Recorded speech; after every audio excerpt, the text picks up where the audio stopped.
വയ്യടേ പറയാൻ വയ്യ. രണ്ട് വാക്കില്ല. മോശം, വളരെ മോശം, അതിലും മോശം.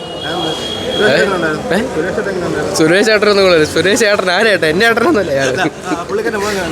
അത് അതിലും മോശം. അവനെ ഇനി മേലെ സിനിമയിൽ വിടല്ലേ. ഇവനെയൊക്കെ കണ്ടുകൊണ്ടിരിക്കണ്ടേ? സ്ക്രീനിൽ കാണാൻ വല്ലതൊക്കെ വേണ്ടേ? ഇതിനേക്കാൾ മറ്റേ ആകെ സുരേഷ് ഗോപിയുടെ ഗുണമായിട്ടുള്ളത് മൂപ്പമ്മ. അയാൾ അവൻ കൊള്ളാൻ കൊടുത്തു. ഇതൊക്കെ വെറുതെ പിന്നെ വീട്ടിൽ ഇരുന്ന് ബോറടിക്കണം വിചാരിച്ചായിരിക്കും ക്യാമറയുടെ മുമ്പിൽ കൊണ്ടുവന്നത്. സിനിമയുടെ സുരേഷ് ഗോപിക്ക് സർക്കാരിനോടൊന്നും പറയാൻ പറ്റാത്തത് കൊണ്ട് സിനിമ വഴി പറയുന്നതാണ്. പക്ഷേ എന്തുകൊണ്ടും സിനിമ അഭിനയിക്കുന്നതിനാണ് ഏറ്റവും ബെറ്റർ. സുരേഷ് ഗോപി ആ ഒരു ഇത് വെച്ച് തുടങ്ങും. സിനിമ നമ്മൾ എന്തൊക്കെയോ ഒരു ഭയങ്കരമായ ലെവലിൽ പ്രതീക്ഷ സെക്കൻഡ് ഹാഫ് കൊണ്ട് അങ്ങോട്ടും ഇങ്ങോട്ടൊക്കെ ആക്കി ഒരു അവിയിൽ പരിവാക്കി കളഞ്ഞു.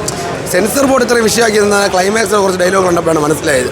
അതായത് സുരേഷ് ഗോപിക്ക് എന്താണോ പറയാനുള്ളത് പാർട്ടിപരമായിട്ട് അത് സിനിമയിൽ പറയുന്നു. അത്രയേ ഉള്ളൂ. നേരിട്ട് പറഞ്ഞാൽ നടക്കൂല. അതുകൊണ്ട് എടുത്തു പറയാൻ മാത്രം ഒന്നുമില്ല. മോശമായിട്ട് പറയുകയാണെങ്കിൽ സുരേഷ് ഗോപിയുടെ പോരടക്കോട്ട്. കാരണം ഫസ്റ്റ് പടമാണ്, നമ്മൾ കൂടുതലൊന്നും പറയാനില്ല. എന്നാലും അത് ആരും നോക്കത്തില്ലല്ലോ. ഇതിലല്ലേ ശ്രദ്ധിക്കപ്പെടുന്ന ഒരു വേഷം കിട്ടിയത്.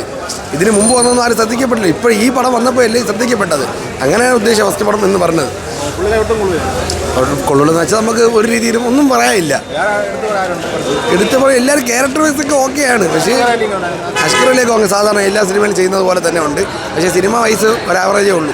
കുഴപ്പമില്ല, അത്യാവശ്യം കണ്ടിരിക്കാം. വിഷയം ഏതായിരുന്നു എടുത്തു പറയാനൊരു ക്രൈമിനെ സംബന്ധിച്ചുള്ളൊരു ഇതാണ്. അപ്പോൾ അതിൻ്റേതായിട്ടുള്ള ചില ക്ലൈമാക്സ് ഒക്കെ വരുമ്പോൾ കുറച്ച് കൺഫ്യൂഷനും കാര്യങ്ങളൊക്കെ ആയിട്ടുള്ള ഇതാണ്. ജഡ്ജ്മെൻറ്റിൻ്റെ ഒക്കെ ഏതായിരുന്നു സുരേഷേട്ടൻ നല്ലതായിരുന്നു. കുഴപ്പമില്ല. പക്ഷേ പുള്ളിയുടെ ഒരു ഈ താടി വെച്ചത് കുറച്ച് ആർട്ടിഫിഷ്യലായിട്ട് നമുക്ക് അതുമാത്രം ഒരു നെഗറ്റീവായി തോന്നി. കുഴപ്പമില്ല. അധികം വലിയ റോളൊന്നുമില്ല, എന്നാലും ആവറേജ്. പിന്നെ ആദ്യമായിട്ട് അഭിനയിക്കുന്നതിൻ്റെ ചില ക്യാമറയിലുള്ള ചില റെഡിയാവും. കുഴപ്പം